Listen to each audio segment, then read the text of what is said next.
Lyons, and I'm a coach with Tailored Fundraising. That's so weird when that little lady comes on. Hello, lady. So yes, we're recording. Co-leading with me today is Jordan Lyons. He's one of our other coaches, and checking the question answer today is another one of our coaches, John Mark Purdue, and Kavina Wilson is running the slides. And we are excited to be with you because we are going to look at these three things in the next hour: newsletter components. We're going to look at content do's and don'ts. And we're also going to be giving you some tips on creating a plan for consistent newsletters.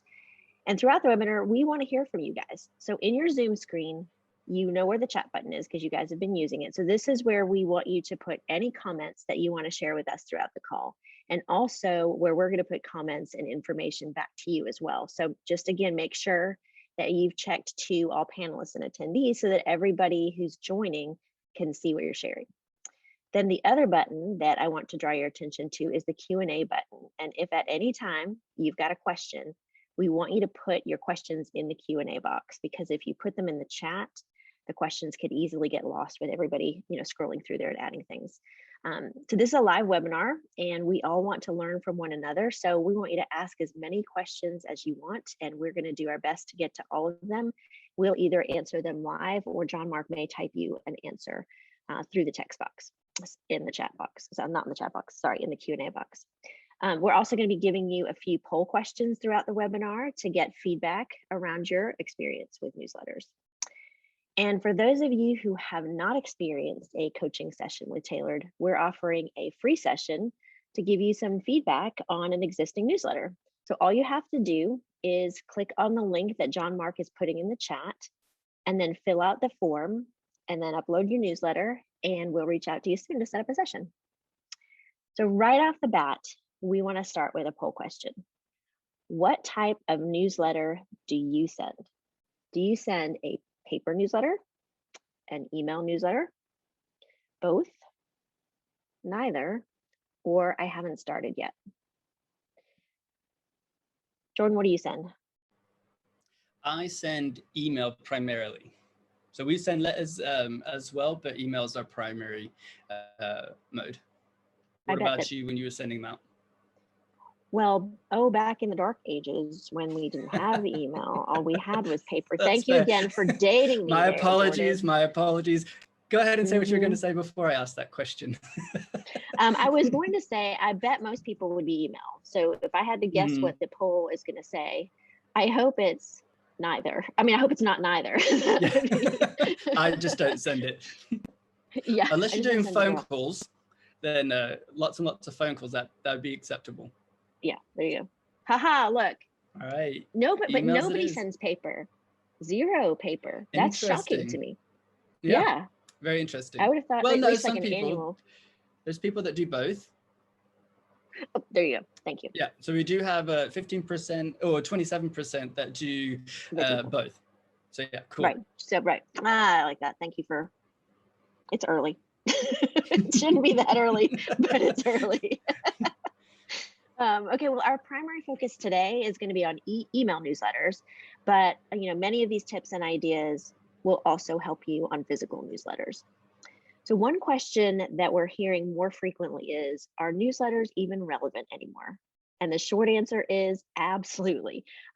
Usually people are asking this because they're like, nobody responds when I send out a newsletter. And that's because newsletters are viewed as only one-way communication.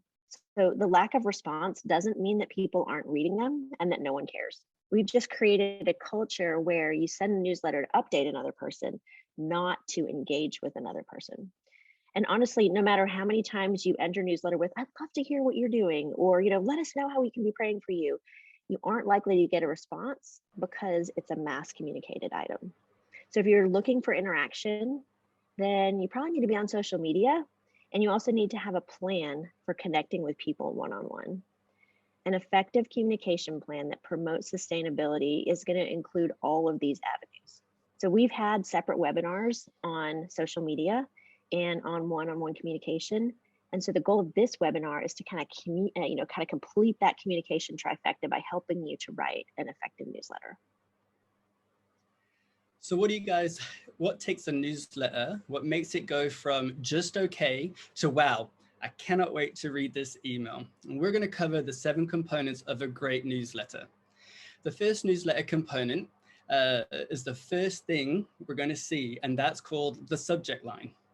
People receive so many emails these days that you need to make sure that your readers want to read your newsletter. And as soon as they see it, it needs to scream, read me now. If people think I'll read that later and skip over your email, 90% of the time, they're not even going to get to it before it's deleted. Think about it. Like, what questions do you ask yourself when you're looking at your own inbox, right? Like, do you read everything right away? I know what happens in my inbox.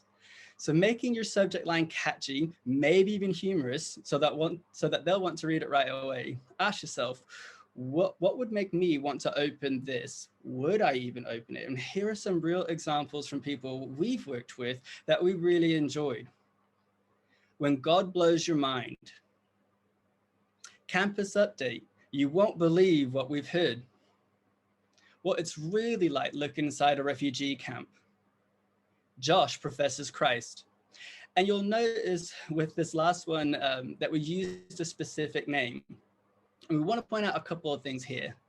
A name is only effective when there's context for that name. In other words, people need to know who Josh is because you've introduced them recently, not in a newsletter like 6 months ago. So making sure your audience knows who Josh is important. And second, make sure you have permission to use a person's whole name. You can always share a story with the first letter of the person's name. And be aware that Josh may read this letter and that you don't want him to feel like a project, right? How would you feel if somebody was writing a story about you and sending it to people? So we want to honor people with their stories and with the details of their stories. The second component to think through is your banner. And that's the bar across the top of the newsletter. It can include the title or a tagline and can be a simple title like Checking with the Smiths, Making Rome Our Home. This one is perfectly fine. But if you've been living in Rome for 15, 20 years, are you still making it your home? You may want to revamp it. Or they can include a tagline like Mexico, the Cliff Notes. Living Life on Mission, updates, prayer, and stories with Andrew and Marieva Phillips. We realize this is lengthy, which is fine, but if you're using something like this, maybe consider shortening it a bit. Including a banner and possibly a tagline gives you a consistent brand that makes you unmistakably recognizable. So feature it prominently at the top of every letter. Now, just don't make it too big or too thick. You don't want it to be most of a person's swipe. When we talk about swipe, we're talking about our phones. If you use something like MailChimp, you can preview it on your computer and on your phone.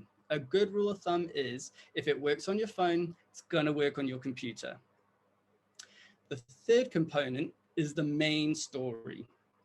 Now, this is the meat of the letter and where we see most letters have the most potential to go off rails. If you want people to be excited about opening and reading your newsletter, keep it as focused and as simple as possible with ideally we're talking one story per newsletter. Now we'll go into much more detail on this in a bit. The next component, if you choose to have them, is updates. Did you share something in your last newsletter that needs to have an update? Don't leave people hanging. Let them join in you celebrating. Let them join in your mourning. Continue to have them remember these updates. But it's not necessary for every newsletter to have an update section. Remember, everyone on your list is not your mum. The main focus of the newsletter is to connect people to impact. I'm going to say that again. The main focus of the newsletter is to connect people to the impact of your ministry, of what the Father is doing in your country, in your city. Now, the next component is a common one, prayer request. Now, while this is common, we actually suggest keeping it really short, which isn't as common as we'd like. And when we say short, we're talking 2 requests, with at least one of those being focused on ministry, not just you. Now, if you find yourself having an extensive list of requests, which we all have those seasons, and that's totally fine, might you consider creating a separate space that you can link to from your newsletter, or sending an email with just the requests? Keeping it separate allows you to keep your main newsletter shorter, which hopefully increases the chance that people will actually read it. Again, the newsletter is one part of a communication plan. Its purpose is to connect people to the impact that God is having on the field. We encourage you to build on those relationships between the newsletters with touch points, where you can more intentionally share prayer requests and connect personally with your partners. Now, the sixth component to think through are your visuals. 65% of the population consists of visual learners. Therefore, without visuals that are engaging and creative, you're reaching less than 0.5% of your entire audience. There's also said that a picture is worth 1,000 words. So including 2 to 3 photos or a short video clip is a great strategy to get people's attention and hopefully connect with their hearts. And we'll go over this later on as well. Now, the last component to think about in your newsletter is your links. These provide opportunities for people to connect in other ways, including icons for social media, your contact info, and a button that links your specific giving URL. They can also be used to take them to platforms that share more of the story you're sharing, like your blog, your website, or even to other articles or websites that relate similar information. Now, understand the percentage of people who actually click on these links is really, really low. Like we're talking 10% of the people who even open the email to begin with. But it's a great way to give those who are interested in learning more a place to do so without getting in the way of the other 90% of the people who just want to read your newsletter. Now, when we're talking about links, be intentional with them. Don't just throw them out there because you feel like it, because you did it in your last newsletter. Remember, less is always more. Good stuff, Jordan. Great reminders. I want to jump into another poll question, and this one is for those of you who use an email service that tracks who opens your newsletters, like MailChimp. What is the open rate of your email newsletters? Do we have 76 to 100%, 51 to 75%, 26 to 50%, 10 to 25%, 0 to 9%? I don't know. I never look at the data.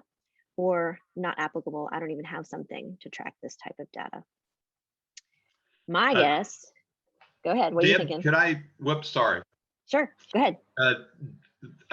For one, just a reminder, if you have a question, to put in the Q&A and not in the chat. But some people have asked, actually Vernon has asked, are we talking strictly about Chimp Mail or MailChimp? Any newsletter service that would track it. MailChimp, S'more, Emma, Epistle, any newsletter service that you use, go ahead, and if you can track the analytics of it, if you use an email newsletter service and you can track the analytics of it, what is your open rate? Good question, good clarification. I think it's going to be between 26 and 50%. That's my guess. If I was guessing, you too. Yeah. Oh, here we come. I was wrong, and so were you, Jordan. We're wrong. I'm so glad to be wrong. 51 to 75%. Yeah, that's wonderful. And look at those people up there. Yes. I know. 76 That's to 100. fantastic. Well done. Yeah. And for those of you who don't have data, don't have something to track the data, you might want to consider looking into one of these platforms, because it's really great. It's a really great way, creative way to keep your partners in the loop. So great, good job, guys. So on the average, when we're talking about MailChimp, the average open rate for MailChimp is 21%. So a lot of you guys were above that, which is fantastic. So congratulations. But that doesn't mean that you can't still work on it to make it better. So the next point that we want to make is probably the most important one of all. We want our communication to focus on what the Father is doing the impact that he's having in people's lives, including our own. Now, if you've been coached by us or you've been on any other webinars that we've hosted, you know that words like partnership and impact, they're part of our DNA. We are trying to reshape a culture by helping people to view fundraising and being a ministry worker differently. And that difference starts with us. It's how we see God, how we see ourselves, and how we see our partners. And we see countless newsletters that are written basically about the ministry worker and what they've accomplished. You know, we've all done it and we don't even realize it.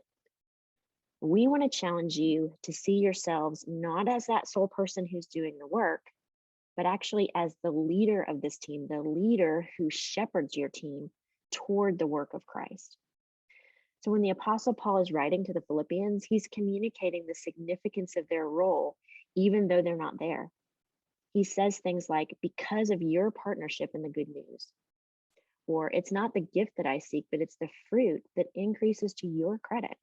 So notice he takes himself completely out of it and he connects the partner directly to the work and directly to the impact. And he regularly brings them into the blessing. So what we say will create a narrative around whether, we'll create a narrative whether we want it to or not. And our level of intentionality around our narrative directly relates to how inspired or how involved the reader's going to feel. So think of any inspiring leader. They're not usually inspiring because they talk about how amazing they are or how exciting their lives are, but they're inspiring because of the vision that they want to see and the way that they bring other people together to be a part of that vision. Do your newsletters show your readers who you are and what you can do? Or do they see what God is doing and how God is using them through their partnership? So let's work to make sure that it's the latter. Absolutely. A fun test I like to walk people through is the me versus we test. So what I'll do is I'll have them take a look at their last or their drafted newsletter and count up every time they say I, me, or my, or we or us if you're talking solely about your immediate family. And compare that with the number of times they reference God or Christ. Who's being acknowledged more? Is there a good balance? Can you shape the narrative to make God the hero of the story with you and your partner being the supporting characters? Sorry, my daughter just came back from school. She's banging, so hope that's not interrupting. So can you shape that narrative to make God the hero? Now, this doesn't mean you never say I or me, but just reference yourself as little as possible. Be mindful of what message you're communicating. Reframe things in the light of what the Father is doing. For example, someone might say, I got the opportunity to visit the orphanage last week and be a part of leading one of the kids to Christ. God is so amazing. Now, this sounds really beautiful, right? But when we take ourselves out of the picture, it gives us more opportunity to give the Father the credit and think about connecting our partners to the work and their part in it. For example, let's look at what we just did and rework that. Last week at the orphanage, one of the kids accepted Christ into his life. God is so amazing. Thank you for your partnership in changing lives. Didn't that sound better? See, we're able to reframe it so that it doesn't say I even once, and it highlights the work God is doing and how partners are directly a part of that impact. If you don't work hard at including your partner and giving God the glory, then by default, you will exclude them and make it all about yourself. And we don't want that. Another do is do include powerful stories. These can be as simple stories that paint a picture of the culture, like a moment of buying food from a street vendor, or stories that show heartbreaking struggle you're seeing, like when a mum sells their 4-year-old daughter for drug money. Or maybe stories of life transformation, like the moment a room full of new members are baptized and the celebration thereafter. Make sure your stories are of a specific moment. People are drawn into stories of moments because it's easier to imagine themselves there with you when you describe one scene at a time. When we talk about these stories, We want to keep the stories between 200 to 400 words. 200 words or about 20 lines is where you'll get most people reading the whole thing. But sometimes you have a rich story that requires a bit more detail, and that's totally okay as long as it's engaging. But more than 400 words is where you're going to start to lose people. Another do is do write like you're writing to one person. Writing to one person makes it more personal. Instead of saying to the masses, thank you to all of our partners, communicate directly to the one reading. Thank you for your partnership. Even if their partnership is just reading your newsletter, right? Consider each one a part of the work. Do use media, such as photos. Ideally, a newsletter will have between 1 to 3 pictures. Remember, your newsletter should be really focused, so 3 should be plenty. There are a couple of tips for photos to ensure that they are engaging. Try to get action shots that tell the actual story. So instead of taking the posed picture of your attendees before they leave the weekly Bible study, maybe take a picture of them having a discussion during the study. Write captions that are meaningful, not just informational. In your action picture for the weekly study, rather than saying Raul and Armando from our study group last week, write Raul and Armando encouraging each other in the word. It ties that impact so beautifully. Also make sure to ask permission before using a picture that shows someone's face. If you don't get permission, that's okay. Please blur their photo. Now, this is especially important when we're posting pictures of children. And in addition to photos, we want to encourage you to use videos, but make them short. I think we're getting a common theme here, Jordan. Short. There's so many creative things that you can do with videos, to connect people, but I got to keep them short. So here's some ideas of what you could do with a short video. You could introduce a new friend with just a 15-second interview. You could give someone a quick peek into a language learning class, or I actually had some missionaries who, instead of saying, hey, we're learning the language, they actually read the Christmas passage out of Luke. They read the nativity in Zulu. Another time they got one of the house moms at the orphanage, and she sat at the piano and picked out a hymn, and we're singing that with the house mom in Zulu. And how much more effective was that to showing me that she's learning the language and that she's being intentional in ministry? It's a great way to do it with just a little quick video. Another idea is sending a video of you trying a new food with a friend. That could be hilarious, or it could be, just great, like the Food Network. You're a Food Network star. And remember, if you're a Food Network star, you have to describe what things actually taste like. You can't just say delicious. I don't know if anybody's watched the Food Network star, but that's what they say. And with all, well, not all, but most email services, you can't embed a video directly into the email, but you can embed a video thumbnail or an image that they can click on that just takes them right to the video. So the thumbnail is actually a better way than just having a link because it adds a visual. And if you don't know how to do this, you can Google it. Search online for the many how-to articles and videos around your specific platform because they're out there. We Google, YouTube, everything. You can find the information. You can do it. Be sure to also include a caption on the thumbnail or some kind of header so that they know what the video is about.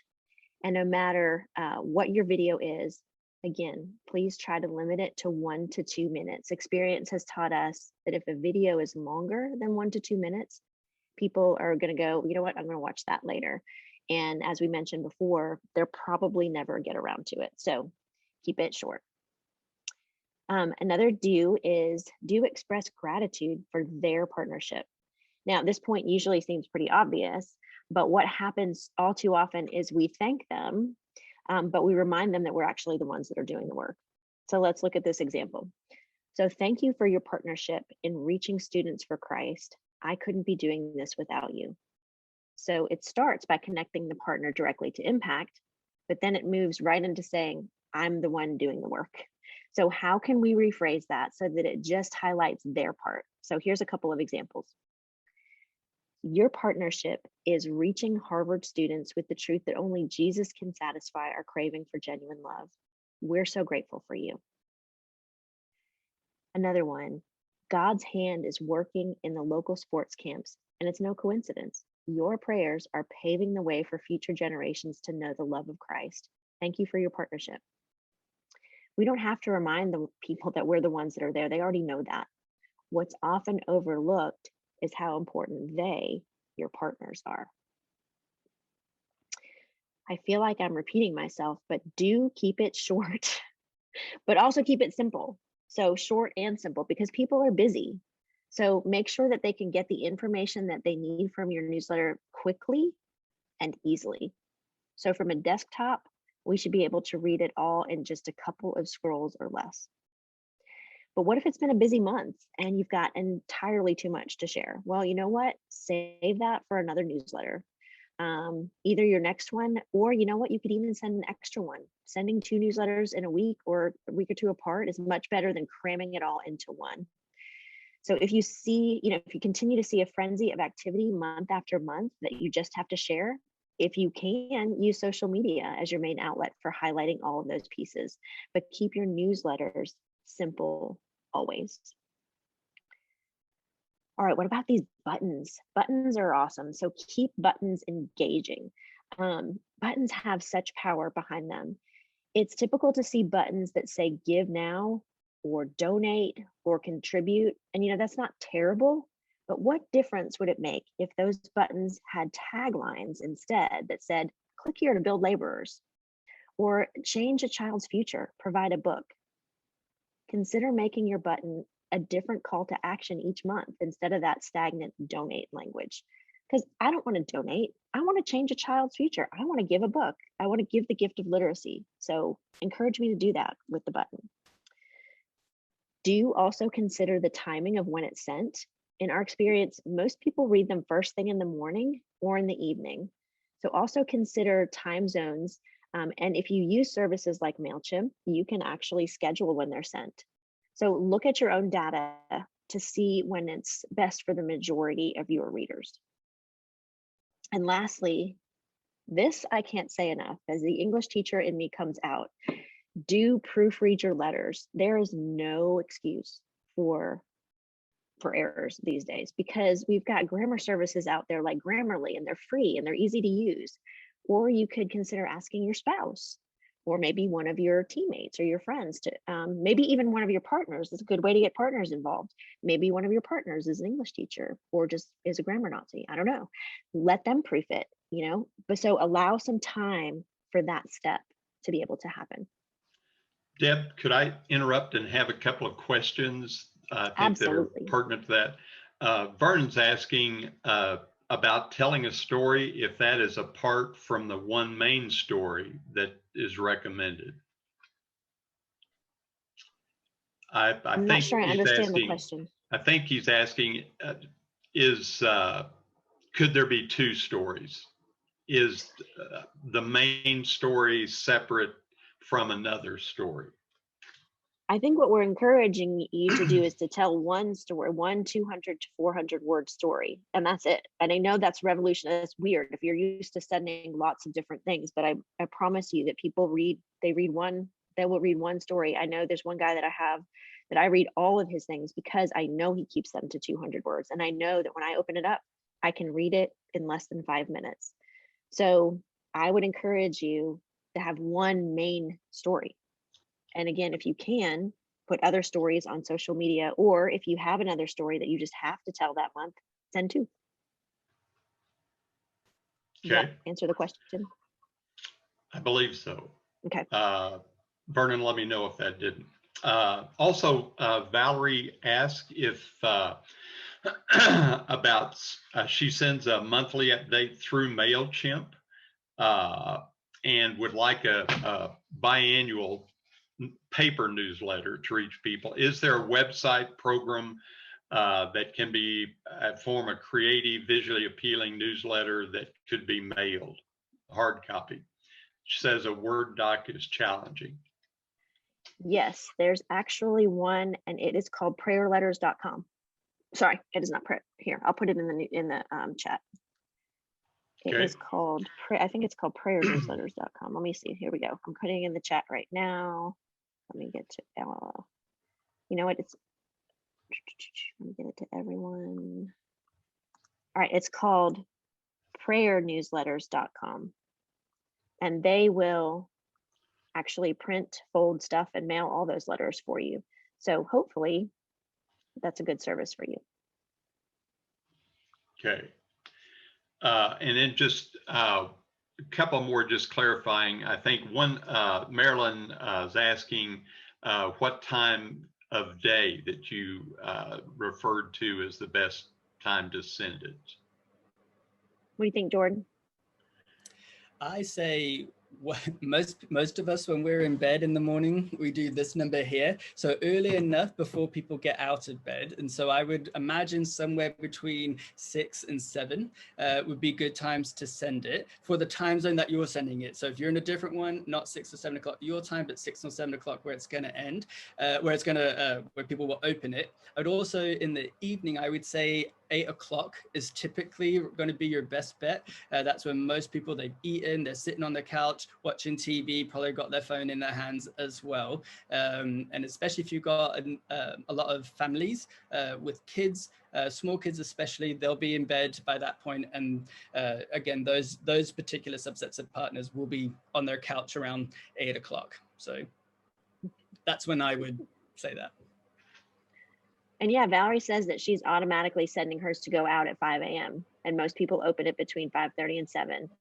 And that's Great. Awesome, Valerie, that you know the answer to that. Yep. Right? You're checking your analytics and you're sending it out strategically because you know your audience, and that's fantastic. Great job. Absolutely. And I also like that she sent it early enough so that if I'm waking up at 5, I'm getting it. If I'm waking it up at 6, I'm getting it. So that's great job. That's awesome. Mm-hmm. I think that's all, for now. So let's move on. But there are several more questions we'll get to later. Okay. All righty. Hang on just a moment. Got to figure out where we are.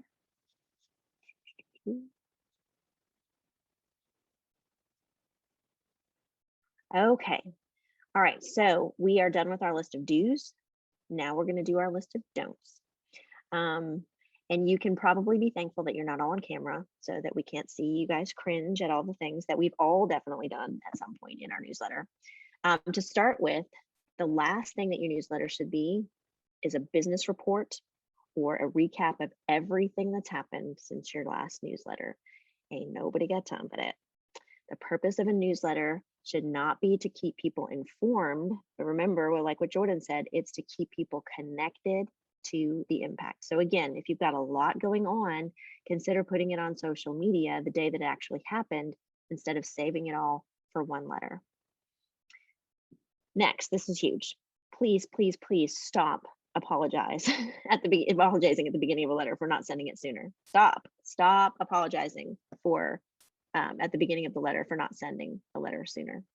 Seriously, what message does that communicate to your partners? If anything, it creates a negative tone and it sets the stage for mistrust. You're basically admitting that you're a poor steward. And the reality is that most people aren't getting your newsletter and thinking, oh my gosh, it's about time, right? No, they're just excited to see the newsletter. So don't poison the well with a negative tone. We also want you to try to stay away from group photos as much as possible. If there's too many people, then we can't see their faces.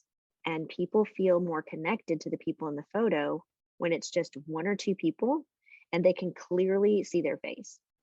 So practically speaking, if you're taking a picture of an event, just zero in on a couple of people at the event instead of trying to get a snapshot of the whole room. You don't have to include a funding update in every newsletter. Again, the focus of these letters is to point them to the impact God is having through them, not just to track funding. So be more selective in when and how you share funding information. We recommend sharing only when you hit a big milestone or when you're asking people to pray about a certain goal. So even this, it could be a totally separate email, which would allow your newsletter to stay more focused.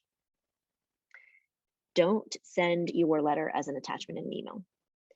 data shows that the click-through rate goes way down because people don't want to have to make multiple clicks. We're just lazy. So if they've clicked to open your email, don't make them click again to have to open your newsletter. Have it right there in the body of the email. And also don't assume that people remember who you're with or where you are or what you're doing.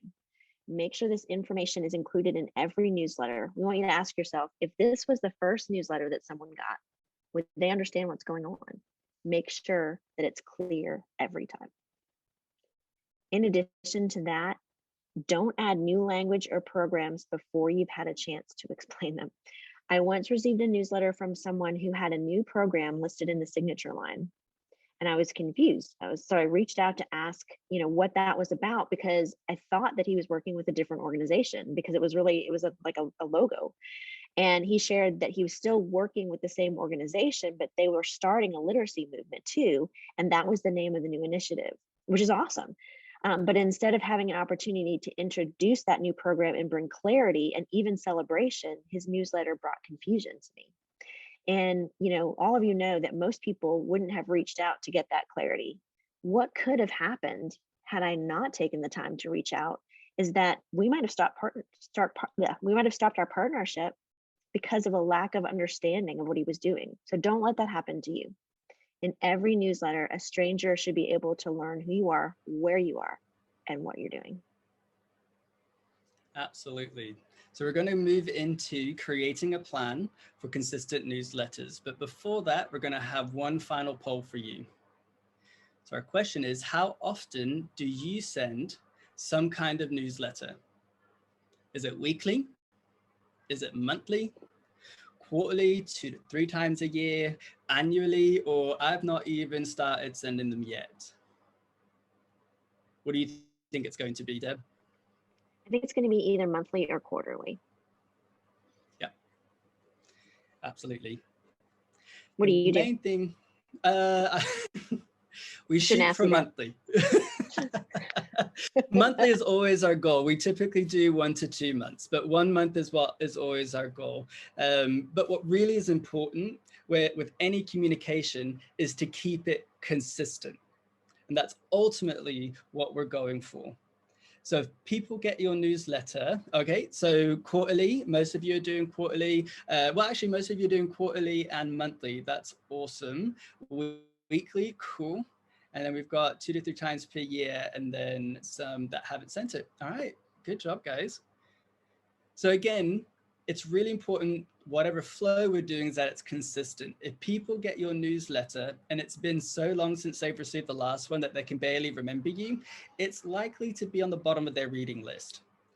Consistent communication gets a consistent audience. I'm going to repeat that because I want to make sure you guys hear that. Consistent communication gets a consistent audience. It's important to get the right frequencies so that it's regular enough that you stay in people's mind, but not so frequent that it gets annoying. A monthly newsletter is recommended for email newsletters, and anywhere from monthly to quarterly is completely acceptable for physical letters. Some people send weekly updates to special groups like prayer partners, and this is awesome. It's a very focused email to a select group of people. We encourage you to find your prayer warriors. A weekly newsletter, however, when it's going out to your entire list, and even more so if you're sharing multiple things in each one, is probably going to be a little bit too frequent, and people are likely to unsubscribe. A consistent frequency is important, and so is a consistent feel to your newsletter. Now, that doesn't mean we don't add variety or try new things from time to time, but consistency in the look and feel helps your readers know what to expect when they open your newsletter. It creates its own kind of comfort and ease for your reader. Now, most of us struggle to stay consistent. Even when Deb asked me, she's like, when do you say? I was like, we always shoot for a monthly, but 1 to 2 is what we do, which is why we suggest that you make time every week to do some light planning. Pick a time each week where you're thinking through what's happened that week that you could share in a future newsletter, and also what's coming up that you can prepare for so that you can be sure to capture the right things to pass along to your partners. Also, maybe Make sure you've got your phone ready so you can take pictures if that's appropriate. Part of this weekly plan can also be a great place to set deadlines. It's likely that your deadline for starting and sending the letter should not be the same day, right? You might have multiple deadlines, one for gathering the content, one for laying out and writing the letter, and one for when you actually want to send it out. I'm sure you've heard the cliche saying, perfection is the enemy of progress. And even though we're encouraging you to be intentional with each of these steps, don't let obsessing over every little detail keep you from sending it. Remember, consistency is what is really important here. So staying on a regular schedule is more important than waiting until you can send this elusive perfect newsletter. If you find yourself struggling, just pick one story of what God is doing, add one picture, and send it. It's simple, it's focused, and you're staying consistent. And more importantly, you're connecting your partners to the impact of what the Father is doing where you're at. One last nugget of info. Most people access the internet through a mobile device. So you should look at your newsletter on your own phone. How many scrolls does it take you to read a phone? To read it on a phone. We recommend having no more than 2 scrolls of solid text. So what that means is scroll 1 solid text, scroll 2 solid text. And if that's happening, make sure that there's a picture or image to break up the text, and your total newsletter, again from a mobile device, you should try to stay around 3 to 4 scrolls. Another thing to be mindful of if you're using a template that has columns is that on a desktop, this might look really nice and simple and clean, but often on a mobile device, it'll stack the columns on top of each other, making your newsletter appear very long. And typically, whatever's in the top left column will be the first thing that readers see. So be intentional that this is something compelling. Now, here's a hint for you, it's free. A funding update is not compelling unless you've hit the target. Now, that could be 25, 50, 100%, but it's the goal that you guys want to reach together. That's right, it doesn't have to be full funding. Any goal that you reach. Okay, John Mark, what do we have for questions? Let's take some question answer. Okay, what would you say to someone, this from Genevieve, someone working at the mission base headquarters? What would it change about what they write in their newsletter?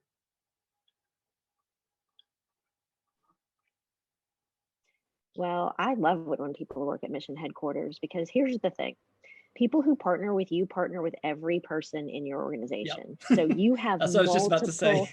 You have multiple stories out there to choose from. So you probably have an overabundance of things to communicate, but it is your responsibility to go and find those things.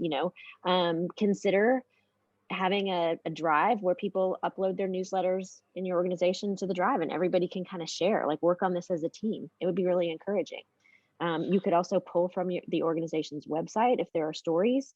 You could pull from the internet, from the news, all kinds of things. But you, as the headquarters, have a wonderful opportunity to connect your partners with everything that's going on in the organization, which is fantastic. Yeah, I was just going to add that sometimes people in support roles feel like, oh, I'm not the missionary, I'm not the church planter, so what am I doing? You're the bread and butter of the organization. Without you, without your team, the people that do jobs like you, it doesn't work. And so you really do have an abundant, like Deb was saying, an abundance of stories that you can share. You are partnering in the Great Commission. Just like we are, as I'm not on the field anymore. I'm a fundraising coach, but I help people get to the field, and God is using that as part of connecting me with the Great Commission. So you're just as vital. We all have different roles to play. Great. John and Charlene, and I think maybe several have the same question, but how do you prevent your newsletter from going into spam? I don't know. I know it does sometimes with MailChimp. I don't know about Epistle. Oh, good. Kavina. Go ahead, Kavina. I actually just saw this last week because we've been trying to do more updates on Tailored's end. And so if you want to get updates on newsletters, you can give us your email. But it actually said, I tried to do a whole headline in all caps, and our active campaign account literally said, emails go straight to spam if you have your whole subject head in all caps. So don't do all caps. Just found that out last week. Fantastic. Yeah. Thank you, Kavina. That's all I know.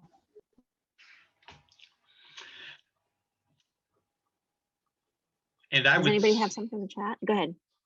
No, go ahead. I was just wondering if anybody had anything in the chat that they knew. I know this personally, and I'm not sure if this is any more effective, but I have at times just sent a warning or an alert rather that we have a newsletter coming out, and that there have been instances where it's gone into spam, and so just trying to alert everybody to that. And Christy says, we do. Oh, go ahead. Go ahead, Jordan. That's something we do is we use our social media to say, hey, be aware this is coming and stuff like that, to help create that awareness that the newsletter is coming. But people, if they're having issues with it, they do need to go into their spam. Like somebody said, you need to, Christy, you need to authenticate it. Is that what you're going to say, Deb? Sorry if I took your thunder, but yeah. So that is a struggle for sure. And Joshua said that you can also email your partners and ask them to add your email to their contacts. That's a great idea too. Yeah. Another question, and this is from Perry, and it also has to do with social media, but I think also refers to newsletters. What about people that live in restricted areas? Any particular cautions they should take or things to be aware of? Well, you can have a business page or a private group on Facebook. If that's appropriate, you'd have to ask your organization if it's okay for you to have a private group on Facebook or on social media. Jordan? I think this would be a great, well, all of it is caveated under what does your org say for guidelines. But this would be a great opportunity to use an advocate. So if your home country does not have these restrictions and you've got an advocate that is willing to do this, then you could, talk to that person. If you can send it through an email and do the work ahead of time to that one specific person, great. And all they need to do is format it, but you may even just call that person and see, and then have them write that email with you, write that newsletter with you. But yeah, that is going to be a hard one. Snail mail is always are always options here for your newsletter if you are in a restricted area, and maybe you could send a copy to somebody in your home country, your passport country, wherever, and then they can send it out to your people. And again, if you're using that written form, every 3 months is a perfectly fine way, 1 to 3 months is a perfectly fine way to send that. But yeah, that's a tricky one for our people in secure areas. Yeah. And also make sure your language is communication guideline compliant, and make sure your partners know that language as well. Okay. Melissa asked, would you suggest contacting partners individually when they unsubscribe from your newsletters?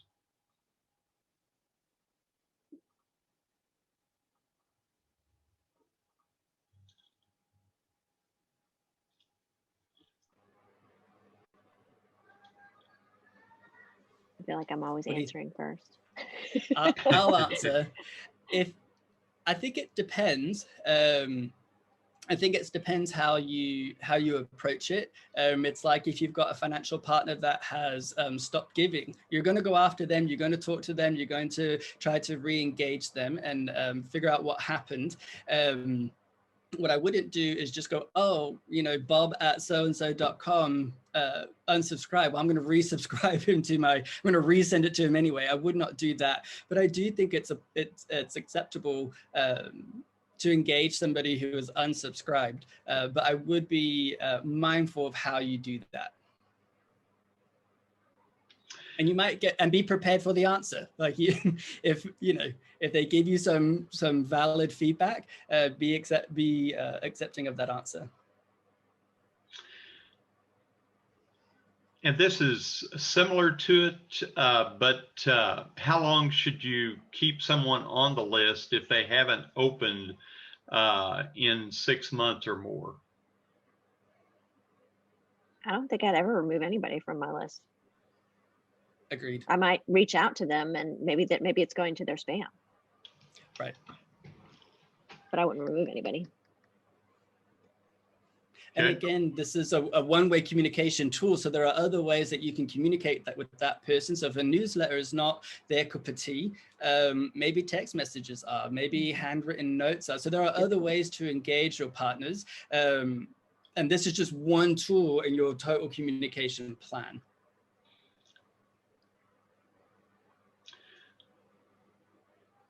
And I believe we touched on kind of the last section, but Marilyn was wondering about the frequency of sending a newsletter. I think the main point is consistent. Mm-hmm. Consistent. Monthly is great. Yep. But consistent. Yeah. And I would also go back to don't apologize if you have strayed from that consistency. Don't apologize for it. They're not sitting there with their calendar going, oh, it's the 20th at 5 o'clock in the morning. I haven't received it. They're not doing that. And so have that freedom to send them an engaging newsletter rather than what Deb said earlier, putting a damper on the tone of the whole message.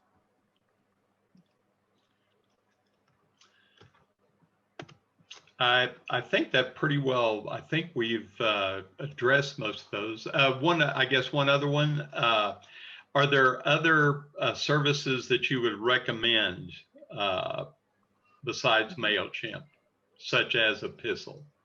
I love Epistle. I think it looks like an Instagram style update. It lets you post frequently small things.